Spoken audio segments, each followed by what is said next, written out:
Welcome back to another episode of Two Black Critics with Marvin Mason and Mark Sneed. I'm Mark Sneed, and that's I'm Marvin Mason. and are you out of your coffin now, Vampirella's lover? Not yet, but I did it. Oh, no. Go ahead. All right, Go I ahead. was gonna say I forgot to tell you. I just read that Vampirella may be doing a super. She may become a superhero. She may become like a caped crusader. Is that crazy? Dude, well, that's what I'm talking about, though. It's like they keep finding ways. There's so many tremendous stories that came from all three elements, Oh right? yeah. From that brand. Hmm. And one of the things that some tremendous stories, like detective stories, actually were more involved with eerie and creepy. Yeah. Like Hmm. but Vampirella always had this straight ahead, I know, gothic horror thing Yeah. going. Don't get me wrong. I loved the outfit as much as Hmm. everybody else did, Those covers were but crazy. Yeah. oh yeah, and the most gorgeous, most gorgeous covers. But at the same time, the other stories that didn't feature Vampirella was some of the most tremendous Yeah. writing. As a matter Unquestionably. of fact, what was interesting to me, and I do bring this up. It's weird because we always talk about our history. Um, you introduced Mad Comics to me Hmm. around the same time I was reading Mad Magazine. Vampirella. Yep. Hmm. Right. All right. And the most interesting aspect is, of course, they were all combined at one time. They were all housed together. Right. All right. So Mad was just a spinoff, Hmm. And don't from forget that National realm. Lampoon as well, because that's all together. Exactly. Hmm. Exactly. And so, and this is what this is what cultivated my reading and actually probably my appreciation for film. Hmm. Okay, because you'd always had the parodies that Mad Magazine put together, Oh and I yeah. think the first one Unquestionably. I can actually tell you the first magazine you gave me on Mad was the one that had French Connection in it. Okay. Yeah. Yeah. Okay, Yeah. I remember that. and from I was off to the races after that. Right, I mean every edition I had to have. Hmm. At some point it was never that I lost interest. It was that one, the original writers had left. Oh yeah. Now, Unquestionably. Morton, all of them had left. Hmm. And it was finding how can I say this? Their voices were a little more unique to the acerbic voices that were starting to come in, Right. right? Because there was always irony in the original voices, but I don't know, not so flippant Right. as the newer voices became. And that's not a knock against Mad Magazine. It was a sign of the '80s in Hmm. particular. It's a Well. sign of the '90s. It's odd that I say that, but most forget in the late '70s, early '80s, when National Lampoon, considering you did bring it up, after the success of Animal House, Hmm. Mad Magazine did have um, its own version of a similar piece. Right. Okay, a film that nobody, starring Ron Livingston, and nobody recalled the film. I Okay, guarantee I don't remember that. Up the Academy was the name of the film. Mm. Okay. Nobody remembers it. So I mean, those are my memories of that material and where it went. But Yeah. at the same time, because it wasn't understood and because the tone had changed, Well, let me as just far as what filmmaking was let concerned, let's that's seg why they went by the wayside. let's segue because this ties in very well. As you probably know, the Baps star. I'm going to mispronounce her first name, but her last name is, oh God, I've lost it now. But the Baps star died of colon cancer. I can't remember her name now. Let me think again. I'm sorry. I'm having a brain fart. No problem. I was really kind of surprised because this ties into the age that we're talking about because of the issues that are coming up. And her name is Natalie Reed. I think Natalie DeSalle Reed. Yeah, that's it. And yeah, she. I was really kind of like it's a her passing is kind of like a tied into that period, not that specific period, but the 80s, 80s, 90s. And it was interesting because Halle Berry, they reached out to her to get her response, and obviously she's broken up because they were friends. Right. And I think that it's a hard, these are hard times, man. I was thinking that myself, but these are the places we are, right, where things that are old are new again because people are now sitting in their homes watching TV, seeing things that have been around forever, but now they can appreciate them. And and rather than it just in passing, they get to really sit down and enjoy them and research them. And like me, I being able to see like things that you couldn't imagine were available anymore, and now they're available, which Hmm. kind of interesting. But I was really kind of, and so I tie that in because, and this is a weird tie-in. So prepare yourself for the whiplash here. Thank you. Breakdancing has Oh my become. God, I you got to know. be joking No, me, I man. got to Really? breakdancing. How'd you connect that dot? I'm going to because of the 80s. Breakdancing is now going to be an official Olympic sport in Paris in 2024. Oh I my just have to God. ask your opinion.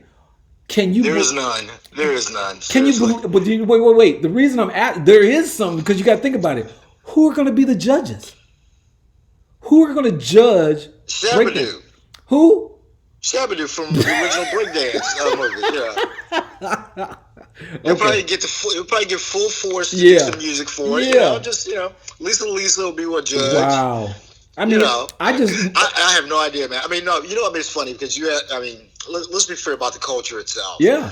When I first heard about it, let me preface, okay?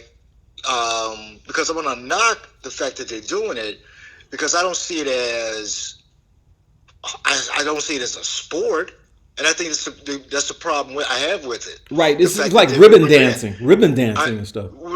exactly. So, I mean, at some point, I guess Dancing with the Stars should be a part of the Olympics as well, and we Hmm. just go international. Right. Okay, Well, they we already still have have that. ballroom dancing. I'm wondering if that's the next step. I mean, I don't think it makes a lot of sense to personally, but whatever. That's why I have no comment about it because it doesn't. I mean, hey, you know what? That tells you how hard pressed they are. Yeah. Yeah. Okay, and that's when you have to shake your head. I mean, you really do, because when I first heard it, I went, "Man, what a non-story." I mean, seriously, with all the crap that's going on, I Right. mean, it breaks up the levity, but at the same time, But it's the again, like I biggest like, non-story I've ever wait, heard in my entire like I life. said, the thing that got me was, and I think it's the more again, like I told you, I'm very linear, right? So in my head, I was like, who are going to be the judges, and more importantly, is everyone going to break dance using the same song? You see what I'm saying? There's got to be a bunch of things that have to be figured out. And I just think that is just comedy because it just I don't even think that it makes any sense. It has no grip on reality. That's all I'm trying to say. I mean, seriously, man. I mean, that is such a non-story. It's about as interesting as saying water is wet. I don't disagree. I No, just thought man. I had to toss it out there because It is. it all kind of ties together because BAPS, breakdancing, and here comes the other one. Ready? Okay. You know that the Olympics is always on NBC, right? Here we go. Right. Rashida Jones is now the chief of MSNBC. What do you think of that? Now that's a pretty big deal. Except that initially, when I saw the story, I went, "What is Quincy Jones's daughter doing with this?" And then realized that we talking about Right. some other black That's what I woman. thought too. And I Right. went, "Oh, Exactly. okay. Who's this woman?" But I mean, I'll tell you the more interesting aspect to me is to find when you do discover, and we've covered this story before too. When you discover that there are black executives who are pulling the trigger on programming Mm-hmm. that we actually watch, Mm-hmm. and I mean, realistically, a black woman was in charge, once again with Roseanne, getting Yeah. knocked off television, Mm-hmm. Mm-hmm. and also, the development of, Shonda Rhimes and possibly even leaving, Mm-hmm. considering she kind of followed, Shonda over to Netflix for a hot second, Right. but hey, you know what? I love the fact that our people of color getting an opportunity. I have to admit, even though I still love the TV show, and I'll admit this, I love the TV show Blacklist. Okay, Okay. which comes on NBC. It's the Mm-hmm. only show I watch next to SNL on Mm-hmm. NBC now. Mm-hmm. All right, because of the firing of Tamara Hall. Yeah. For some crazy, I'm sorry, conservatives, who basically got fired less than 6 months because she didn't think it was a big deal to be in Right. blackface. It's like, at least in publicly state that. Hmm. So it's like, you know what, this ain't the Universal I used to work for. So I don't know these fools, Yeah. and I don't watch any much programming on NBC. Right. I don't even watch Sunday Night Football when it's on NBC. And I don't care if Right. the Bears are playing Right. because I Well, anticipate them losing anyway. So yeah, and I have to say something lose on also. I Fox. think that yeah, I got you, and a lot of this is like me. It's called social conscience, right? And like you make decisions, right? So like I don't, as you probably, I've said this to you. Like I used to go to Starbucks. I don't go to Starbucks now. I used to go to Home Depot. I don't go to Home Depot now. So it's because these big power people make decisions and don't care about what the community around them feel or think, and they're tone deaf. So I mean, a lot of this, like I I used to enjoy NBC, and I used to look forward to what's the show that Meet the Press. I think Mm-hmm. that's it. Yeah, but I don't like it anymore. It's horrible. The moderator is horrible, and I think that NBC in general needs to just clean some house and put some more and have some more diversity in there so that things are right. I like that Rashida Jones is there. Maybe with her there, I'd hope Meet the Press gets a new host because they need someone new because it's horrible. And many of the things that you pointed out are true, like the Today Show and all that kind of stuff. Their stuff is like dry and unnecessary, in my opinion. I don't want to Yeah. slam it too hard, but I do. I mean, there are a lot of things I choose not to do because I've had this conversation with you before. I I mean, I'm a consumer because I'm black, right? And in our nation, the only power I have, it seems, is through my money. So I Mm-hmm. let my money talk. And so I don't, like I said, I name the things I don't do because of these people. And I think that, it may hit their wallet and make them think about why they're, I mean, the audience, they're isolating and alienating. But I don't know. I mean, we have to think, a little bit bigger than just ourselves at times, and that's where I'm at. So I don't want to get too far afield on that. But last thing I wanted to talk about, well, not last thing, but the last thing I'm going to talk about before we get into movies, or this is the segue into movies, is Ashton Sanders going to, I think, direct Unbending War. And I think I was really curious what you thought about that. I mean, it looks interesting. Um, I was just checking it out before we started this episode. So, what's your take on it? I was actually looking for Barry Jenkins' name to be associated with it, since Hmm. of course, the first thing they mentioned was his him starring in Moonlight, Right. years ago. Hmm.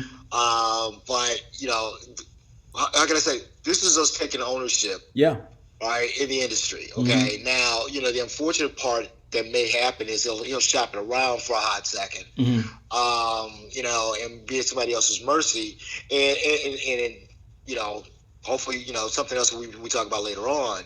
Um, we're not in the driver's seat. That's the killer part. Yeah. This is the part I always try to promote: the fact that we have to take a lot more ownership, not just a little bit, and we can't keep sitting there waiting for somebody else to keep building the highway for us. Hmm. Hmm. Okay, because every time we do, all right, certain disruptors come in. Well, they don't Okay, they don't build an exit ramp for us, and so they just pass us by. and our problem is, at that point we become Oliver again, Hmm. with our hand looking for more porridge. Right. Okay, and it's really frustrating, as a person who's creating content. Hmm. Hmm. Okay, it was one thing to sell content; it's another thing to be a creator of. Hmm. Okay, and you sit there and go, "Why am I at somebody else's mercy?" Yeah.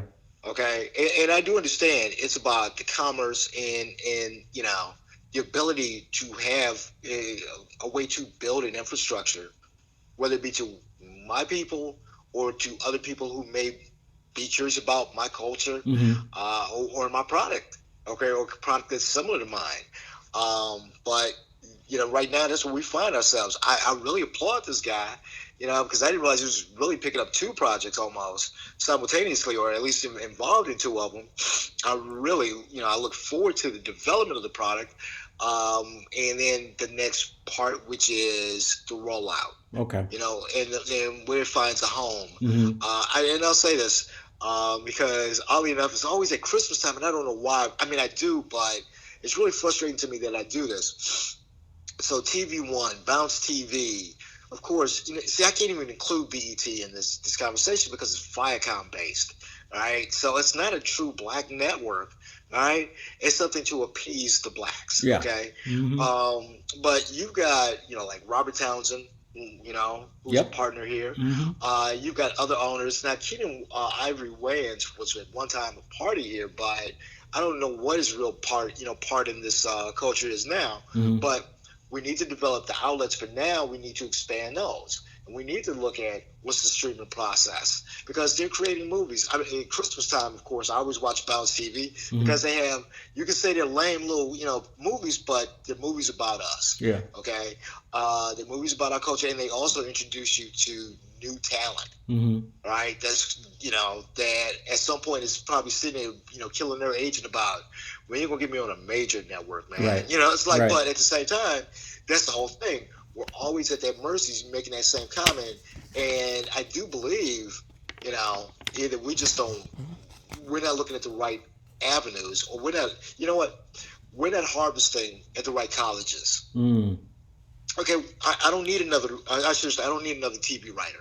Okay. Okay, what I need is a guy who understands fiber optics. Okay.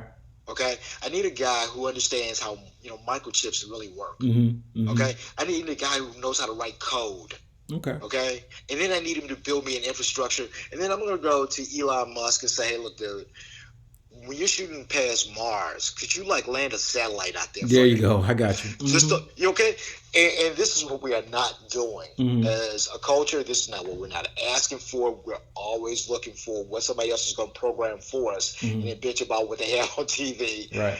And it kills me that this is where we still are. But hey, you look and you say, the 60s we were moving here. Why are we still here in the 2020s? You're right. Well, I mean, Okay. I think that, unfortunately, we, I've had this, I kind of had this conversation before, not with you specifically, but generally, I think that this slow process they've slow walked us, and slow walked us on purpose, and uh, they've reached out and given us shiny objects and making us think that that's great. And the best example to me is, again, the destruction of our leaders, and then in the void is filled with entertainers. And I've had this conversation with you before, and like I said, entertainers are not leaders, and because they're entertainers and they're entertaining. They're there to appease whoever's in front of them, and that's why I always laugh at the people who are trotted out to support whoever is in power. And I'm like, well, of course they're going to pull those people out, because those are people we know, but they're not my leaders. And if they are, I feel sorry for you that you believe those people are leading you. I mean, I don't know where they're leading you to. That'd be my deal. Well, let's push past this and move on. I wanted to continue on the movie bent a little bit.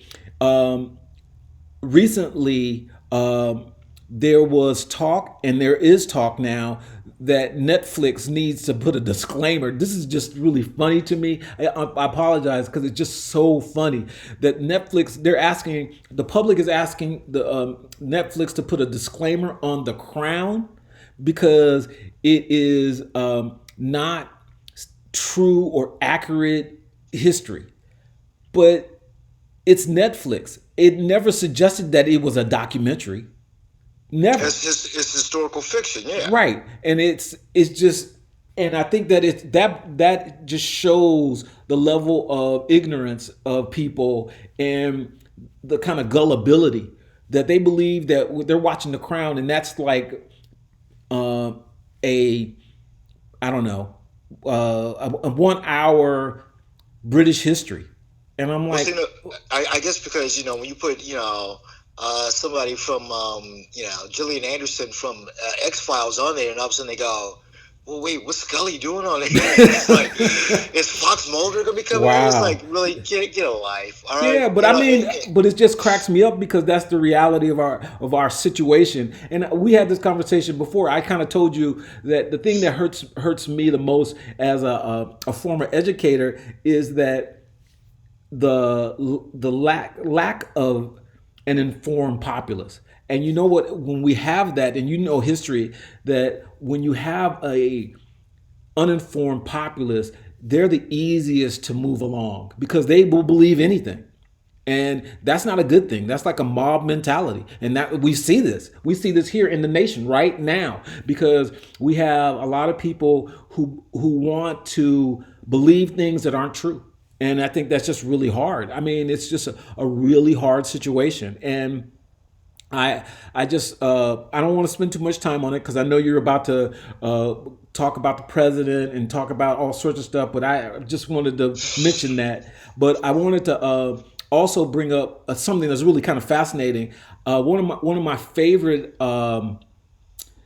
detective novels is going to be made into a series. Sam Spade is being made into a series, which is going to feature Clive Owens, and I think it's actually it kind of makes sense to a certain extent because Clive Owens is even though I never really I don't know I have problems because I think he's British, right? And Yeah. I'm always wondering why they always pick a British person to play an American detective. I'll give you that one because even the Perry Mason on Mm-hmm. HBO threw me Yeah, off I because I'm know. like, why'd you come up with this actor in particular? Not that, and don't get me wrong, I know he got nominated for an Emmy, for the Mm-hmm. Americans. Mm-hmm. Got it, okay, no problem. But there are no Americans we can actually hire. Right. But once again, but here's the thing about it. Once again, it's about the commerce, okay, Mm-hmm. the global reach, Mm-hmm. not the domestic. So, Mm-hmm. as frustrating as it can be, you do have to look at the dynamic itself. What are they really going for? Because if they are limiting themselves to domestic, I got issues. But to a certain extent. But if you're really saying, well, we're going to be playing in Wales, okay, I kind of get it. He's a face out there first before he's a face out here. So, Yeah, but uh, Sam Spade is not a no, I an get you English there. No, title. that's where I was going to go. Here's my bigger issue. And I want to be nice about this. I understand, Dashiell Hammett's, product Mm-hmm. and everything, Mm-hmm. but from my standpoint, really, we don't have anything else. Yeah, exactly. We haven't built anything. Well, can I say So we got, something before you but I continue tell this? you, Wait, wait, wait. but Hold on a second. we also know that they own the. I mean, the company that's producing it, they already own the estate Yeah. and had access to the estate, and that's Mm-hmm. why they have to utilize it. I Mm-hmm. mean, don't get me wrong. Well, If I wait, have something wait, in wait, wait, my Murph. treasure chest, I'm going to dig deep. Hold on a second, Murph, for a second, because what I was, I tried to talk about this in a few episodes ago, and I forgot, but I want to bring this back. I recently was watching the Animaniacs on Hulu, and it was really crazy because this kind of ties in. And just hang on for one second. Animaniacs is a parody of the Warner Brothers studio, and they continuously talk about the Warner Brothers and all of the stuff, but it's on Hulu, which is a Disney branch. And the Mm-hmm. reason I bring this up is because one of the things that's really fascinating about it, if you get a chance, you should watch it. They Animaniacs slam remakes, and they talk about the reality of the situation being that the industry is afraid to or to take risks, and as a result you continue to get rehashings of old things, and that's how come we keep getting like these Sam Spades. And not to say Sam Spade is bad or anything like that, but the idea is, aren't there newer ideas out there? Remember when when we were kids, I used to ask all the time, why are they keep showing stuff that's already been made? Like recently, I just saw they're going to make Alien into a series. I was Mm-hmm. like, are you crazy? Why? But again, they just, and you talked about this before, but I just still do not understand who is their audience? I originals were original for a reason, right? And archetypes are archetypes for a reason. And I just do not understand. I mean, me personally, I do not understand it. I'm just, and I'm going to push on away from this because I just that's my opinion. And you have anything to say about that? But I thought that if you get a chance, you should see the Animaniacs because they slam like you and you love that where they slam the studio they're from. And I thought that was just an amazing insight. Yeah, but I mean, the original first year they used to slam their actual. How can I say this? I want to find the right way to say it. So if you ever go back to, and don't get me wrong, I really didn't watch them, but yes, I've watched them. Mm-hmm. And I watched them around the time that South Park popped up. Okay. Right. Okay. And if you've ever seen the first actual Jesus episode Uh-huh. of South Park, you knew all the references they went with, especially because you know Clooney was the one who pushed the thing on the internet. And this is 94, 95, Mm-hmm. right, when it got pushed around. And the internet, we know where it was in its infancy, Mm-hmm. okay? So you've got and the first project they shot was a slam with his blessing on, it was shot on Universal. I talked about this before. So this is all around the time that Seagram had bought Universal. Mm-hmm. And they bring Matt Stone and Trey Parker in, and they let them shoot a video, all right, in regards to the whole Seagram deal. Mm-hmm. And Spielberg allows them to slam Jaws, Mm-hmm. where he's actually the captain on the ship. Okay. All right, and the shark's not working. Mm-hmm. All right, which is always the joke about Right. what I happened remember. with the Mm-hmm. why the Mm-hmm. film went over budget. Mm-hmm. So and they're doing all these tropes, all these jokes about everything connected to Universal and Hollywood.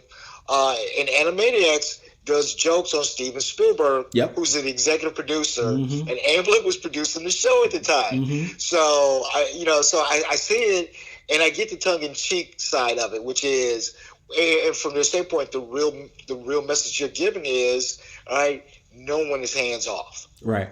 Okay, Well, I we've think that I got mean, carte blanche to do anything we want. and for me, I think that it just kind of um, draws a fine point on the issue of creativity. And you talked about this about the money thing and them not being willing to take risks. And I think that that's the hardest part. So I remember talking to my cousin who is a sound producer, and he suggested if you want, you should write your own script, write a book, and then when it is published, then they will and they ask for the rights of it. You say, I already have the script as well, because then you're ready. I think that you have to be forward thinking, and I don't know because I don't. I wonder how that works. How buying the rights of a book works because I'm not that savvy. But I think that that's something that we should talk about later. Not right now, but I'm just saying we can talk about later in another episode.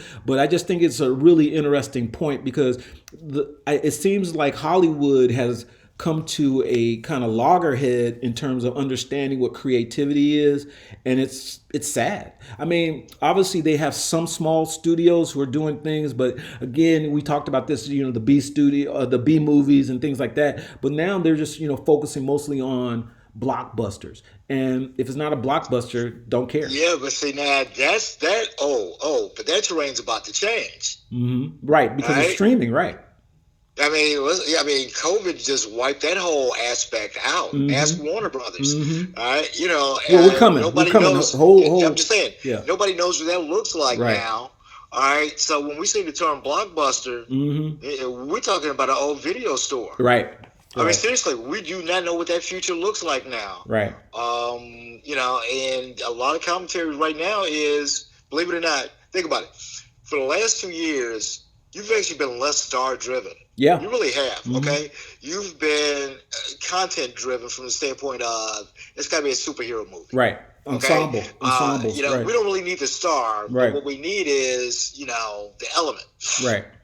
And now, all right, you've got Wall Street saying, you better go develop some more stars. Right. Because if streaming is going to be the new line, Mm-hmm. all right, you're not gonna get comic book characters to draw them to streaming. Right. you're going to need celebrities. You're Right. going to need to cultivate a whole new realm of what Hollywood look like, Right. and it's going to be real interesting, man. Well, You all know. right. Well, let's pause here and not pause, but let's segue here because here comes our last couple of topics before we end this. Is the Russo brothers recently announced that they had finally finished their Tom Holland Cherry um, production that is going to be now released on Apple TV, Apple Plus TV, Mm-hmm. and I was really curious because I was curious about your opinion of it because it's really an interesting. I mean, it's based on a book. That's why I kind of brought that up, and it's based on a book. And it's a really interesting book. I don't know if you know the whole story. I love it though. It's about a vet who comes home and finds his and and I had to say this. It kind of reminds me a little bit of Hillbilly Elegy in the sense because Mm-hmm. it's about opioids and what needs to be done and how Tom Holland's character tries to keep supplying his girlfriend with opioids, but they're expensive, so he ends up becoming a bank robber. I think it's a really fascinating story, and I was just curious what you thought about it, and especially because it is Tom Holland and it is the Russo brothers. Mm-hmm. Well, I mean, don't get me wrong.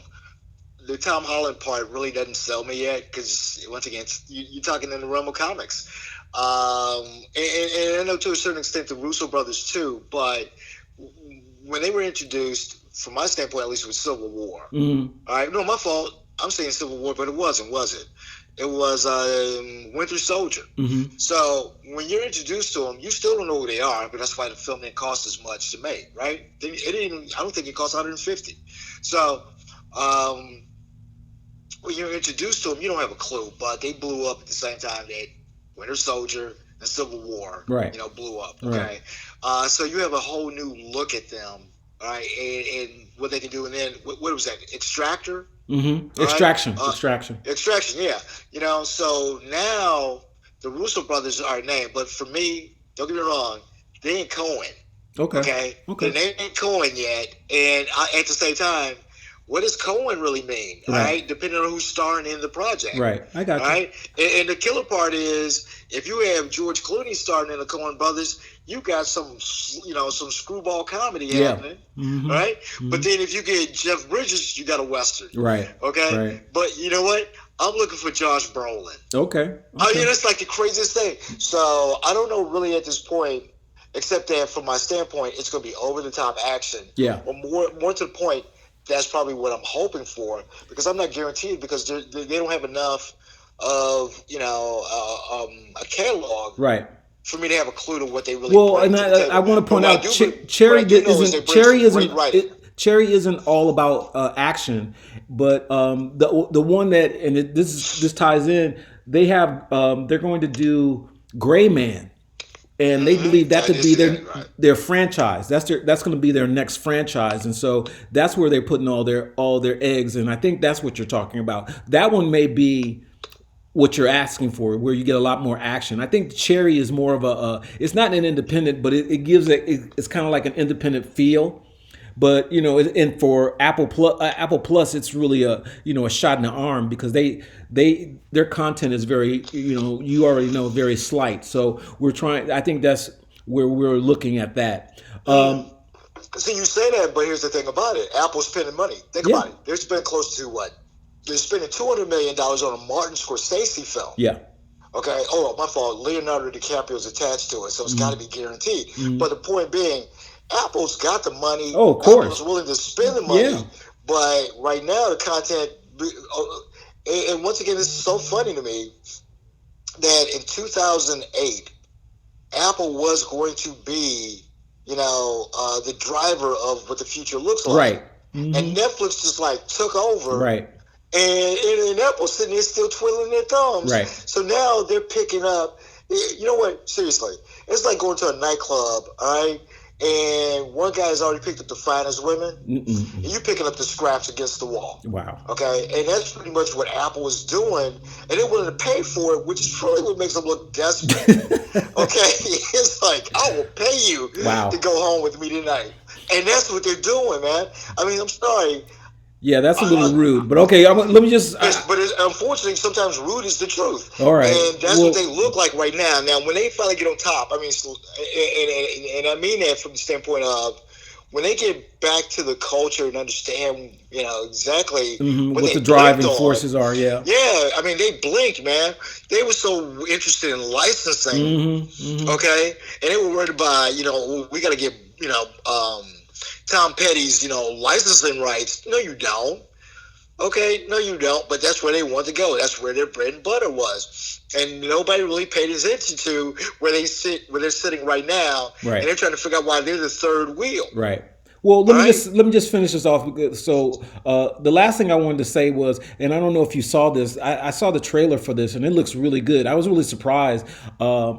Odenkirk, the guy who plays You Better Call Saul, Yeah. has a movie that's coming out called Nobody, and it's not coming out until February, but it looks really good, and it reminds me of Death Wish or Old Boy. It's not like, the only reason I'm saying it's like Old Boy is because he it is a better version of the Ben Affleck accountant movie, and it's because it's done so well. I mean, just in the snippets I saw, it looks really tight, intense, so which makes it really enjoyable. I just was curious. Have you seen it, and what do you think about that? Because I was really surprised because he's playing against his character. You know what I mean, or his type. Yeah, well, actually, it reminds me of another movie, Oh, okay. which goes way back, and I guess the only reference you would have with it is the title's called Rolling Thunder. I don't know if you've ever seen it. I never Okay, saw it. William Devane. Mm-hmm. Okay, and believe it or not, William Devane and Tommy Lee Jones. Okay. And we're talking about early Tommy. We're talking about when Tommy Lee Jones did B movies. Okay. Okay, and took like 12th billing, and it's about a Vietnam vet who Mm-hmm. comes home and tries to reacclimate himself to his home life, Mm-hmm. and he's still haunted by visions of everything that took place in Vietnam. Sure. And he's got a wife and a daughter, and one night his house is invaded, Mm. and he loses his hand in a fight with his attackers. Wow. They put his hand in the garbage disposal, Mm. and it chews his hand off. Now, this is a B movie from the 70s. Yeah, yeah, yeah. And basically, he plots revenge, and he and Tommy Lee Jones basically find the guys who did it. And the key thing here is, if anybody's familiar with the name Rolling Thunder, it's usually not associated with the movie. It's Quentin Tarantino named his production company after the movie. Okay. So Rolling Thunder, you always see, it's associated with Quentin Tarantino now. Okay. But that is actually what Cherry reminds me of. I mean, my fault, not Cherry. Nobody reminds me of Rolling Thunder. Okay. Well, I'm All gonna right, have to it's check that about a out. guy who's basically has this dark background. Mm-hmm. All right, and has to reacclimate himself to civilization. Okay. And All by right. doing so, he suppresses everything that he's been taught. All right, Yeah. from another culture, Mm-hmm. and it's reawakened I got you. I because got they you. just don't know. All So right. that's what I see when I All see right. nobody. Well, we're gonna we're gonna come to a wrap on that. So thank you, Merv. Always thank you. Thank Got you. anything else you want to add before we get out of here? No, we're good. We covered a lot there. All Wow. right. Well, thank you so much, and thank you everyone. Thank you for your questions, your comments. Always appreciated. Please keep tuning in and asking questions. That's it. That's a wrap, Merv. Thank you.